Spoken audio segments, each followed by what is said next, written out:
Pues muchísimas gracias por la invitación, ¿vale? Y sobre todo eso. Muchas gracias, Nacho, y muchas gracias, Eva, por haber organizado este seminario tan fantástico.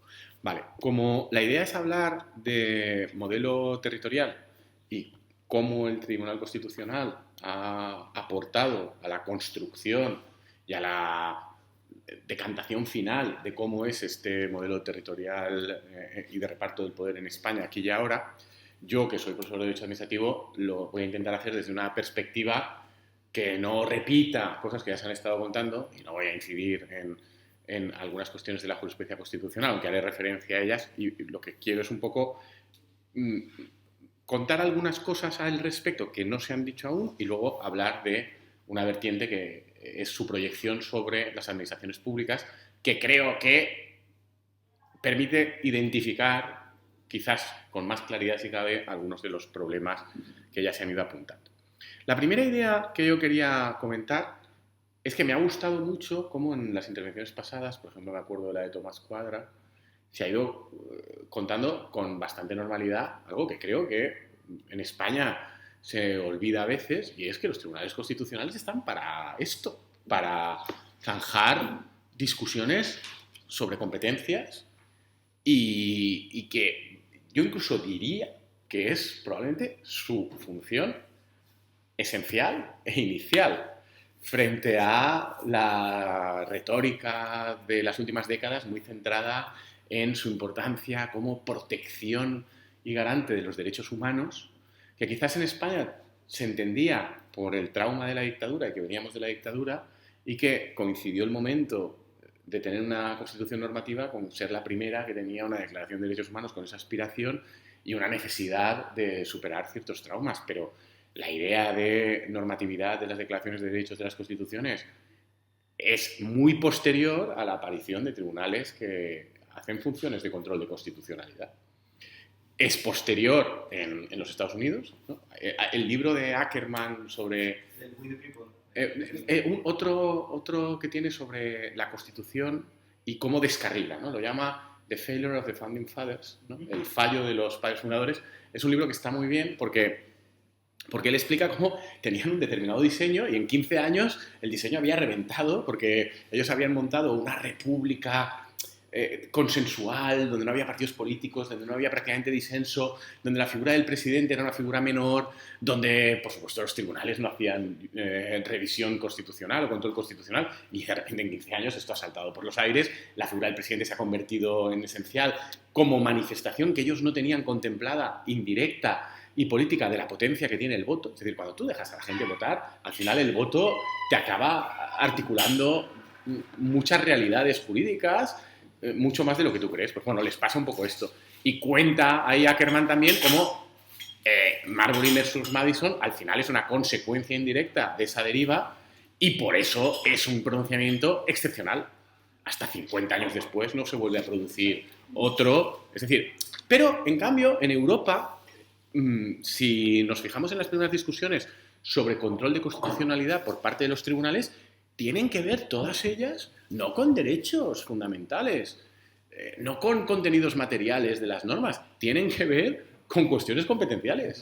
Son la discusión en la Constitución del Reich de 1871 alemán, en la Constitución suiza, en la Constitución austríaca, es la discusión entre cómo articular las competencias de la Federación, del Bund y de los distintos estados.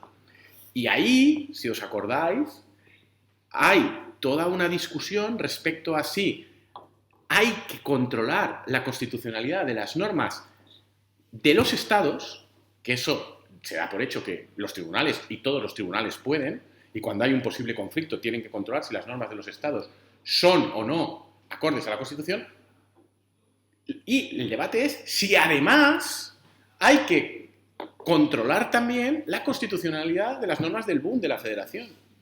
Y ahí es donde Laban, Jelinek están discutiendo, ¿no? Y dicen, no, es que el artículo 2 de la Constitución del Reich del 71 dice que el derecho federal es superior al derecho de los estados. Entonces, en consecuencia, no hay que controlar solo controlamos el de los estados. Ese es el planteamiento inicial y el planteamiento inicial de los tribunales. Pero es un planteamiento que hace crisis por la propia dinámica aplicativa. Porque al final, si tú estás controlando la legislación de los estados y pasándola por un tamiz de constitucionalidad, como ese tamiz de constitucionalidad en ocasiones la va a oponer a la legislación del Bund, esa legislación del Bund inevitablemente te va a obligar a interpretarla a partir de la Constitución. Total, que la propia dinámica, a veces incluso para a mayor abundamiento, decir, no, es que la legislación del Bund encima es acorde a la Constitución. Pero claro, esto ya supone que la estás juzgando. Entonces, a partir de ahí luego hay un pronunciamiento ya en el siglo XX en el que por primera vez también dicen, no, vamos a enjuiciar también la constitucionalidad de la legislación del Bund.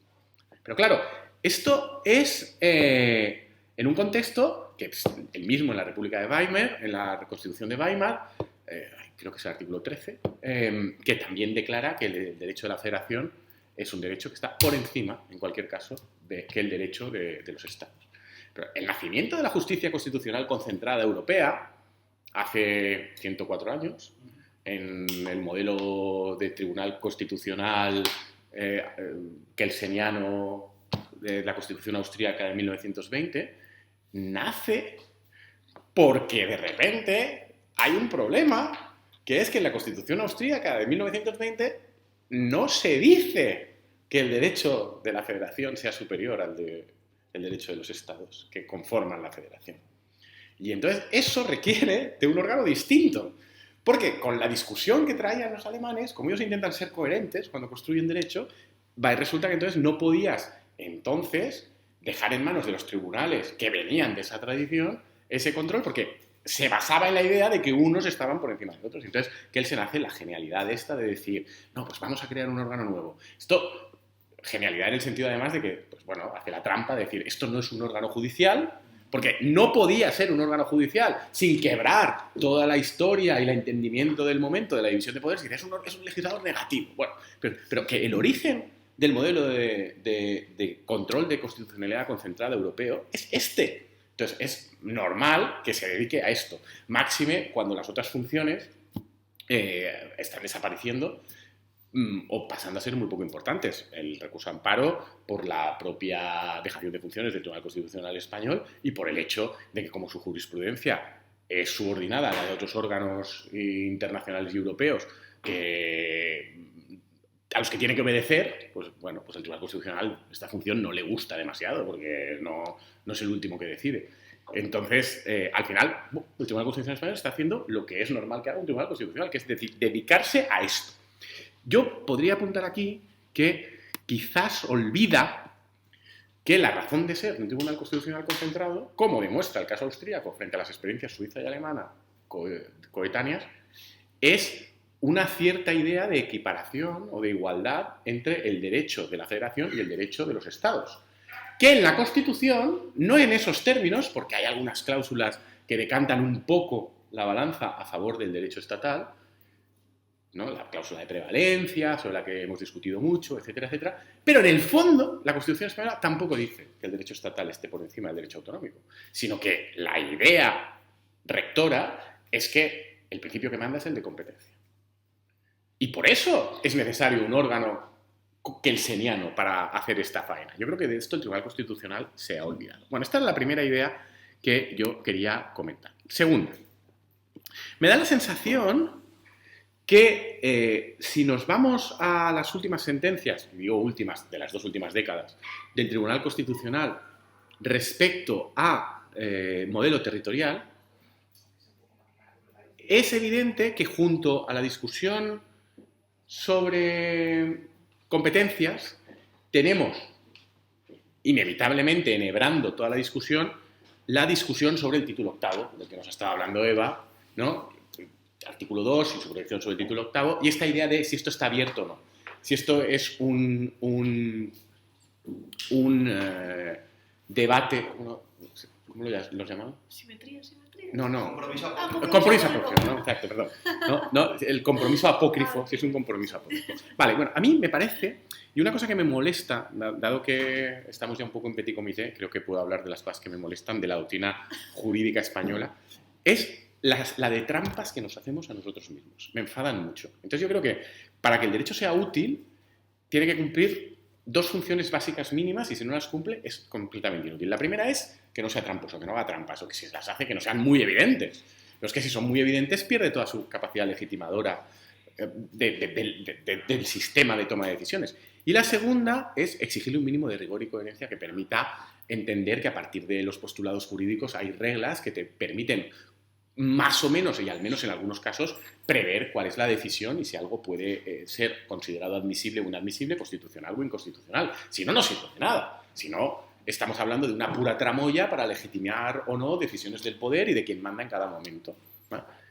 Que si está bien montada la tramoya, a lo mejor sí te permite funcionar. Pero bueno, yo, dado que estamos en una facultad de Derecho, aspiro a que al menos estas dos funciones las cumplan. Entonces, respecto al título octavo, a mí hay una cosa que me molesta mucho de la doctrina dominante constitucionalista española.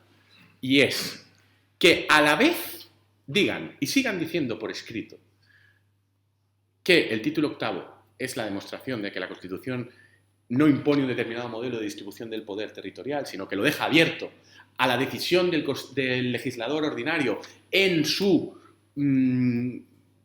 armónica o conflictiva, pero que al final vaya llegando a una decisión con los legisladores autonómicos y los poderes autonómicos, para a partir de ahí establecer un determinado modelo que se irá conformando con el tiempo a partir de esas interacciones democráticas, ya digo, más armónicas o más conflictivas, pero que más o menos vayan produciendo un modelo, porque el modelo está abierto.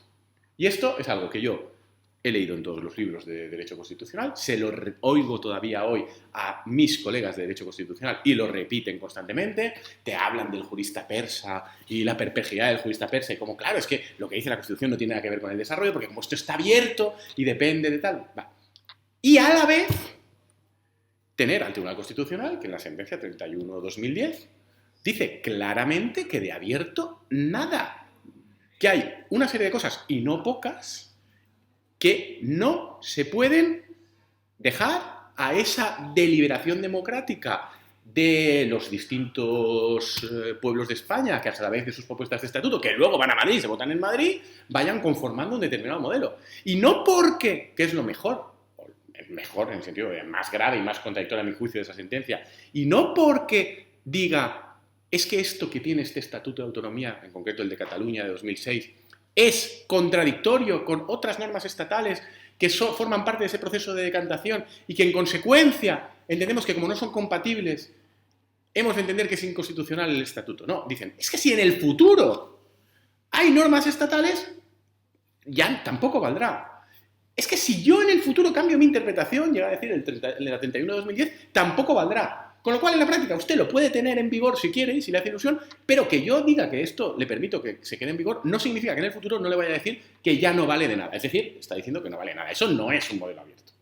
Y que se va conformando. Eso es un modelo que tiene 1001 cosas ya absolutamente determinadas. Y además, la doctrina que dice que es un modelo abierto suele estar muy de acuerdo con la 31 de 2010. Entonces esto a mí me parece trampa. Pero en cambio, en lo que sí que está totalmente abierto el sistema, ¿no? Esto es como un modelo abierto de Schrödinger, es en la determinación de lo que es básico. Lo hemos visto a lo largo de esta mañana. No hay ninguna vocación de pretender juridificar, rigidificar, normativizar, concretar ningún elemento que permita, con un mínimo de rigor jurídico, poder entender de antemano qué es lo que va a ser entendido como básico a efectos de la Constitución o no. ¿Es porque es muy difícil hacerlo? Pues probablemente es difícil hacerlo, pero creo que hay excesos manifiestos que permiten hablar de la falta de rigor y coherencia del Tribunal Constitucional. Voy a comentar muy brevemente solo algunos de ellos, porque Antonio Arroyo, en su fantástica intervención de esta mañana, es que ha ido comentando punto por punto muchos, ¿no? Pero bueno, simplemente la sentencia 34/2023 que él ha comentado, ¿no?, sobre la posibilidad de que hubiera un mínimo en las bases, ¿no?, y que reitera la jurisprudencia básica tradicional del Tribunal Constitucional sobre que no tiene por qué haber un máximo, que esto depende de lo que el legislador estatal decida en cada momento, que hay que dejar una gran diferencia al legislador estatal, que el legislador estatal es el que decide en cada momento cuál es el contenido de las bases. A mí esto, que es la jurisprudencia tradicional del Tribunal Constitucional, por las mismas razones que ha criticado Antonio Arroyo, me parece una barbaridad. Lo ha mencionado también él, y entonces ya no voy a extenderme en ello, porque como esto es una cosa más administrativa, pensaba que a lo mejor no salía, pero quiero decir, ¿cómo es posible que desde los años 80 asumamos con normalidad que hay normas reglamentarias básicas del Estado o actos administrativos básicos? Es que me parece que aquí estamos en una prueba de la falta de rigor jurídico mínimo. Ya, yo entiendo que pueda ser difícil decir hasta dónde llega lo básico desde una perspectiva previa, pero decir que si es básico, quizás entonces tendría que estar en una ley, no me parece establecer un cedazo de constitucionalidad tan exigente como para que quiebre el Estado. Y creo que esto es muy buena prueba de que desde el principio el Tribunal Constitucional no ha querido poner un mínimo de rigor jurídico al Estado respecto de estas cuestiones. O, por ejemplo, el hecho de que si algo es básico, los alemanes hasta 2006, cuando ya prescinden de la figura equivalente que tienen ellos, tenían una jurisprudencia del Bundesverfassungsgericht, de su Tribunal Constitucional, muy consolidada, en el que decían, cuando entendemos que una norma la federación la impone porque quiere que sea común a todas las administraciones públicas, los primeros que la tienen que cumplir son los órganos administrativos de la federación. Y en España, nosotros, por ejemplo, en materia de contratos, hemos tenido casos en los que no, en los que se exceptuaba al Estado de hacerlo. Pero es que no solo en materia de contratos se decía alegremente, el Estado no. Es que de forma indirecta hay situaciones, y la más relevante es la disposición adicional primera de la actual Ley de Procedimiento Administrativo, que no es nueva, es decir, en esto lo que hace es recoger lo que ya existía en la legislación anterior, pero bueno, simplemente es donde está recogido en estos momentos y ha pasado sin ningún problema los filtros de constitucionalidad, donde nos dice, tenemos una Ley de Procedimiento Administrativo común, larguísima, ¿no? De unos 140 artículos, por comparar la norma francesa, Estado centralizado, que recoge los derechos básicos de los ciudadanos ante las administraciones públicas que en todos los procedimientos administrativos se tienen que cumplir, tiene unos 30 artículos. ¿Vale? Entonces, nosotros tenemos una larguísima, extraordinariamente exigente. Tan exigente que luego el Estado, aunque cree que ha de ser básica, y por eso la prueba como básica, para que todas las comunidades autónomas y entes locales tengan que aplicarla, a sí mismo no se la quiere aplicar. Y entonces en la disposición adicional primera dice, por ley estatal se podrá exceptuar que se aplique esta ley a alguna materia. Pero de momento ya no se aplica a, y curiosamente, ¿a qué ámbitos? A los ámbitos en los que el Estado tiene procedimientos administrativos con los ciudadanos. Tráfico, extranjería, asilo, hacienda y seguridad social. El 98% de los procedimientos estatales en los que hay relación con los ciudadanos tienen que ver con estas materias. En esas materias la ley no es básica. ¿Cómo podemos estar justificando la necesidad de una normativa para todas las administraciones públicas en la conveniencia de que los ciudadanos sepan que tienen unos derechos y unas determinadas garantías procedimentales que son las mismas, se dirijan a la administración que se dirijan y estén en el procedimiento en el que estén? Y a la vez, quien hace esa norma, decir que a las suyas no. No está diciendo que a las suyas no, dice que a esas materias no, que son las suyas. Como consecuencia de eso, cuando alguna comunidad autónoma tiene estas competencias, por ejemplo, tráfico en Cataluña, o cuando estamos hablando de algún impuesto autonómico, tampoco se le aplicará. El Estado se tiene que comer esa pequeña consecuencia. Pero en cualquier caso, lo que demuestra es que muy básica la norma no debía de ser. Porque si el propio Estado que hace la norma va y resulta que le ve muchísimos problemas a que se aplique a sus procedimientos, porque es demasiado exigente, demasiado concienzuda, porque no está ajustada a las necesidades del procedimiento, oiga, haga una norma más pequeña. Otra cuestión, se ha comentado también, tenemos normas que, lo comentaba Víctor esta mañana, que agotan el contenido de lo básico hasta unos extremos que son cómicos. El caso paradigmático es la ley de contratos del sector público. La ley de contratos del sector público tiene entre 3 y 4 veces la extensión que la directiva de la que trae causa. Pues probablemente la directiva de la que trae causa, que los franceses han transpuesto, de nuevo, un Estado centralizado, más o menos con las mismas, ahora como se pueden contar muy fácilmente, ¿no? Con el navegador, contar caracteres, contar palabras, pues ves los caracteres de la norma francesa y tiene más o menos los mismos que la directiva. La española tiene más de 3 veces los caracteres. Tiene más caracteres que todo el Código Civil español, porque entiende el Estado español que lo básico llega a todo. Esto, al final, de lo que estamos hablando es de una obsesión por el control, el poder, el ejercicio del poder y el ejercicio de la competencia. Y en ese sentido, y acabo con las pinceladas sobre cuestiones que son, creo, manifiestamente aberrantes, la jurisprudencia reciente, digo reciente, los últimos 20 años, sobre los títulos horizontales, el 149.1 primera, sobre todo, y el 149.1 decimotercera, que más allá de la discusión de esta mañana sobre si es título horizontal o no, me parece una discusión un poco bizantina, creo que es obvio que es un título horizontal y que está funcionando como tal, ha provocado que el Estado entienda que puede actuar sobre cualquier ámbito de las competencias exclusivas autonómicas hasta el extremo que considere y con la intensidad que considere.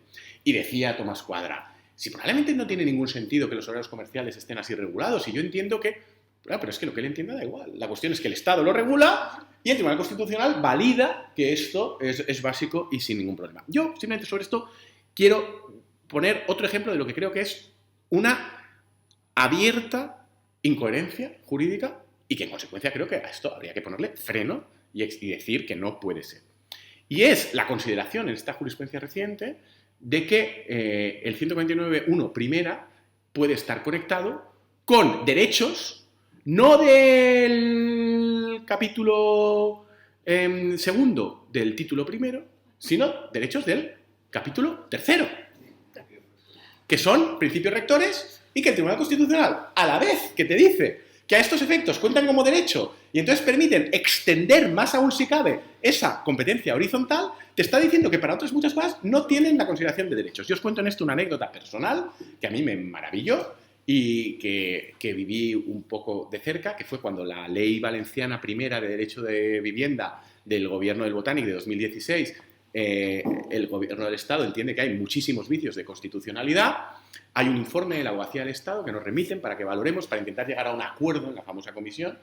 Y una de las cosas, las primeras que dice, es que manifiestan su indignación ante que la ley valenciana haya convertido el derecho a la vivienda en un derecho subjetivo.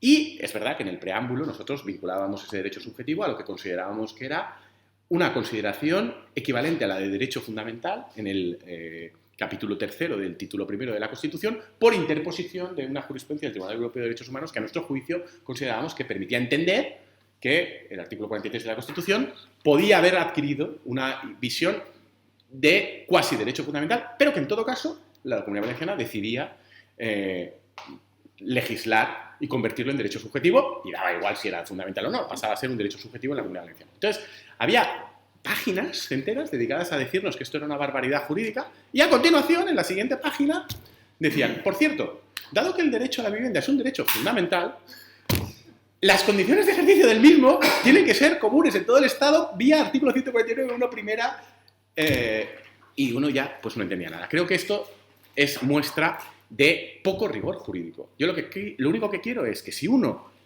Entiendo que es difícil definir lo que es básico, pero a la jurisprudencia del Tribunal Constitucional creo que habría que exigirle al menos pues todas estas cosas, ¿no? Es decir, que si agotas totalmente una regulación, que si la regulación es el triple que regulaciones que tienen por definición una naturaleza básica porque son directivas, que si la regulación no se la está aplicando el Estado, que si la regulación al final usted dice que es básica pero la prueba de tal manera que no se aplica a no sé cuantísimos procedimientos que son el 90% de los procedimientos que usted está llevando a cabo. Pues todo eso creo que son señales para entender que no estamos en realidad hablando de algo básico y creo que por ahí el Tribunal Constitucional habría tenido mucho que decir. Y para ir acabando, os cuento un par de historias también referidas a cómo esto se ha proyectado recientemente sobre el derecho administrativo. En la Ley de Procedimiento Administrativo de 2015, la 39 de 2015, hay una disposición adicional segunda, que va después de esta primera que he comentado antes, de decir esto es básico pero no se aplica a todo esto, que es prácticamente lo único, junto con unos elementos de título sexto que no tienen mucha importancia de tipo procedimental, porque la ley tiene un nuevo título sobre calidad normativa y pretendía decirles a las comunidades autónomas cómo tenían que organizar sus procedimientos de evaluación de la calidad de normas hasta el detalle, ¿no? De cómo hacerlas. Bueno, esto el Tribunal Constitucional sí que ahí dice que no. Pero la otra cosa en la que el Tribunal Constitucional pone algún pequeño pero es a la disposición adicional segunda, que creo que es muy interesante. ¿De qué va la disposición adicional segunda? Va de algoritmos y plataformas electrónicas. El Estado, de una forma, creo, bastante inteligente, es perfectamente consciente que un entorno digital y la digitalización es un elemento tendencialmente muy poderoso para la centralización y, sobre todo, el Estado se da cuenta de que da exactamente igual o puede dar igual en el futuro quién hace la norma, el que tenga el control de la plataforma digital o el algoritmo que vaya a interpretar la norma o a decidir cómo esa norma se aplica en sus relaciones con los ciudadanos es quien va a tener efectivamente el poder y el control sobre la decisión y el proceso. Yo tengo un trabajo por ahí de hace ya tiempo en el que digo que cuando los algoritmos o las herramientas de inteligencia artificial ayudan efectivamente a la toma de decisiones a las administraciones públicas, hay que empezar a asumir que la regulación de esa actuación de ayuda, ¿no?, ese algoritmo o ese código fuente de esa inteligencia artificial, tiene una capacidad normativa y predeterminativa de lo que hace la administración, que es lo que históricamente han hecho los reglamentos y que entonces habría que empezar a asumir que son reglamentos en la práctica y trasladar las garantías de los reglamentos. Esto, a día de hoy, es unánimemente criticado por la doctrina española, pero yo creo que tengo razón y que tarde o temprano la gente se dará cuenta de que esto es así. Y creo que el Estado se ha dado perfectamente cuenta y por eso en la disposición adicional segunda, básicamente, ¿qué es lo que dice? Dice, cuando el Estado tenga una plataforma digital o un procedimiento electrónico, una herramienta electrónica para la gestión de cualquiera de las cosas que regula la ley, en concreto registro electrónico, plataforma de intermediación de datos, puntos de acceso general electrónico, dice, esto a mí me gusta mucho, dice, las comunidades autónomas y las entidades locales podrán adherirse voluntariamente a estas plataformas.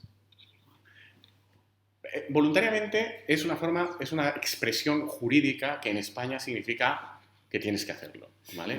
Al menos en derecho administrativo. Y esto no sé si lo sabéis, ¿no? Hay otro artículo de la Ley de Procedimiento Administrativo nueva que me encanta, que se llama colaboración de los ciudadanos con la administración pública. O sea, colaboración de los ciudadanos con la administración pública. Y uno dice, ¡ay, qué bonito! Vamos a colaborar.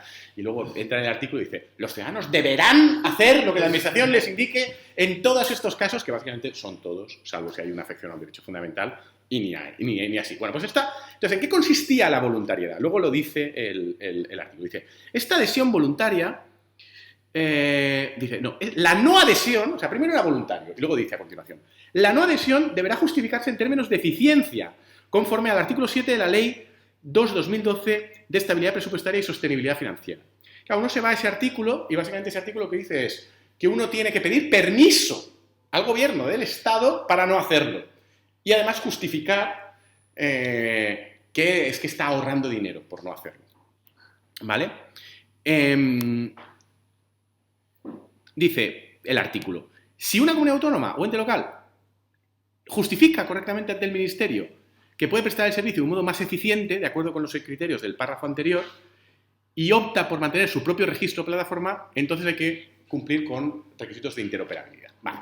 Es decir, la voluntariedad consiste en que tienes que usar las del Estado y si no, tienes que iniciar ese procedimiento que es justificar que vas a ahorrar y que te den permiso para ahorrar. Bueno, esto las comunidades autónomas, que igual que el Estado tiene muy detectado que el poder está en quien tiene el algoritmo y la plataforma electrónica, ellas también, pues varias comunidades autónomas, las sospechosas habituales en cabeza, se fueron al Tribunal Constitucional. Porque además esto llovía sobre mojado, porque esto coincide en el tiempo con la crisis 2010-2015 y una serie de intentos del Estado verdaderamente llamativos de imponer el uso de sus plataformas.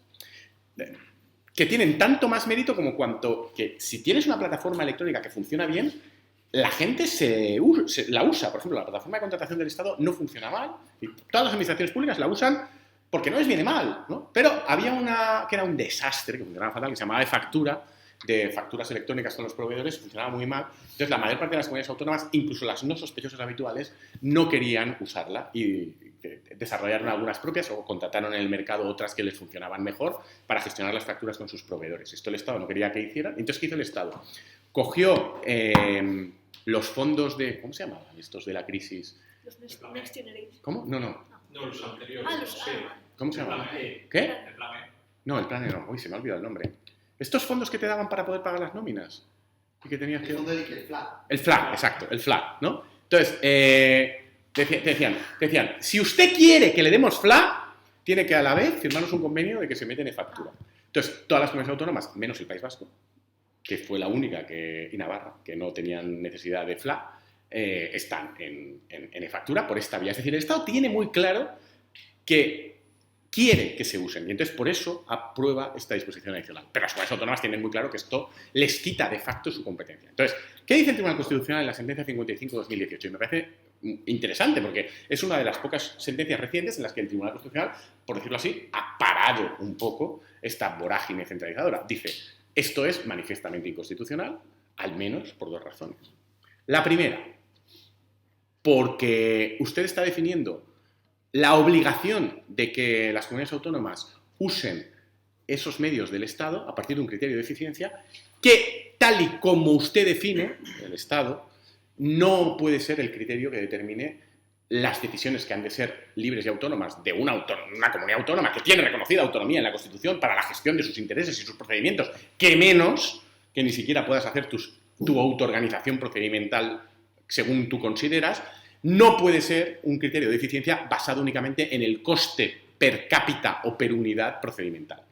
Porque además, si así fuera, es que siempre sería la aplicación del Estado la que habría que usarse, porque por definición va a ser mejor. Entonces el Tribunal Constitucional acepta las razones de algunas comunidades autónomas que decían, es que una plataforma me dé más funcionalidades, más seguridad, que tenga una mejor calidad en esto, que tenga más opciones, que tenga más tal, que pueda ser en una lengua diferente al castellano, creo que son elementos que tienen que entrar en el análisis de eficiencia. Entonces el Tribunal Constitucional dice que esa disposición adicional solo es constitucional si se entiende que el análisis de eficiencia no es el que hace el Estado, meramente económico, sino que tiene esos elementos, lo cual supone un primer elemento de desarticulación de la disposición adicional segunda, porque ya no se puede utilizar como quería el Estado, que era hacer, hágame usted el cálculo de que ahorra, y si no ahorra, tiene que usar la mía. Y el segundo elemento, que era más evidente si cabe, es decir, y esto evidentemente no es el Estado el que lo ha de autorizar o no. Si el Estado considera que no está siendo eficiente la comunidad autónoma usando una plataforma con ese criterio de eficiencia ampliado que digo, lo que tendrá que hacer es ir a los tribunales y en su caso denunciarlo. El resultado es que la disposición adicional segundo ha quedado anulada, ¿no? en la práctica. Pero es el único caso reciente que a mí me consta en que el Tribunal Constitucional, en algo más o menos estructural, no le ha dado la razón al Estado en sus pretensiones de generalizar la idea de que lo básico llega hasta donde el Estado decida. Para acabar, apenas 6 meses después de esta decisión del Tribunal Constitucional, el Estado, lejos de estar intimidado por ella, aprobó el Decreto Ley 14/2019, que no sé si recordáis la situación, fue algo así como que Puigdemont estaba en Waterloo y dijo que quería hacer unos DNIs digitales con blockchain para los ciudadanos catalanes. Y entonces estábamos todavía en la fase que cada cosa que decía Puigdemont era considerado un inminente riesgo de ruptura de España, porque por lo visto si ellos hacían con blockchain una cosa que ponía República Catalana, podía quebrar el Estado. Y entonces aprueban un decreto ley en el que, matando moscas a cañonazos, prohíben el uso de blockchain a todas las administraciones públicas del Estado, generando muchos problemas, algunas como Aragón, que tenían historias de contratación en blockchain y tal, no sé menos. Luego esto evidentemente no se ha cumplido y ya está, o sea, se ha permitido que se siga haciendo. Pero lo mejor de todo es que cambian la ley de procedimiento administrativo en materia de identificación y firma electrónica para decir que si no se usan los certificados y las firmas electrónicas de la Fábrica Nacional de Moneda y Timbre o organismos de certificación equivalentes y debidamente acreditados, las administraciones públicas pueden, que ya lo podían hacer algo antes, establecer sistemas de clave y contraseña con los usuarios, pero que a partir de ese momento tienen que pasar por el control previo del Ministerio de Hacienda a efectos de poder establecer esos sistemas alternativos. Es decir, para establecer una clave y contraseña, esto, sorprendentemente, a mi juicio, se ha considerado constitucional. Me parece un manifiesto exceso respecto de lo que es básico. Lo cual quiere decir que la sentencia del 55/2018 fue, bueno, algo que era tan salvaje, esa disposición adicional segunda, y generó tal reacción en las comunidades autónomas, que ahí sí que se estableció un límite, pero desde entonces no ha vuelto a ser el caso, incluso ante verdaderas, por un lado, barbaridades, tonterías, porque, a ver, es que esta universidad, por ejemplo, cada vez que establece un nuevo procedimiento donde los profesores pueden utilizar su usuario y contraseña para hacer algo, tiene que pedir permiso a la Secretaría de Estado de Interior y al Ministerio de Hacienda para que nos digan que esto no es un riesgo para la seguridad del Estado. Es una cosa que no se entiende. Para acabar, ¿cuál es mi crítica? Mi crítica es, como creo que se ha entendido, que creo que, siendo difícil definir lo básico, hay que exigir mucho más rigor al Tribunal Constitucional si pretendemos, y a la doctrina, porque a nosotros mismos nos tenemos que exigir un mínimo de rigor si pretendemos que el derecho sirva de algo. Porque si no, si nos quedamos en parte de lo que decían algunos de nuestros colegas en la discusión de esta mañana, es decir, es normal que el centro tenga una capacidad de determinación y de dirección de los asuntos comunes. Es normal que se busque una mínima armonización y una mínima igualdad de los ciudadanos. Si no se hace por esta vía, se acaba haciendo por otras, como la armonización. Todo esto yo estoy de acuerdo y creo que todos es normal. La cuestión es que hay que hacerlo definiendo cuándo y en qué casos se puede hacer y con qué límites. Y hay que hacerlo exigiendo, como mínimo, que se diga la verdad de lo que se hace y coherencia jurídica respecto de lo que uno está predicando. No puede decir que algo es básico y a la vez no aplicarlo. No puede decir que algo es básico porque es esencial y se tiene que aplicar a todos los procedimientos y a la vez decir que exceptúas al 90%. Creo que eso es un tipo de razonamiento que aleja a los ciudadanos del derecho. Porque el derecho entonces se convierte en imprevisible e inútil y se convierte en un mero decisionismo de quien tiene el poder. Y eso no sé si es mal derecho, o hay quien diría es mal derecho, yo es que creo que eso directamente probablemente no es derecho. Y esto es lo que os quería comentar. Muchísimas gracias.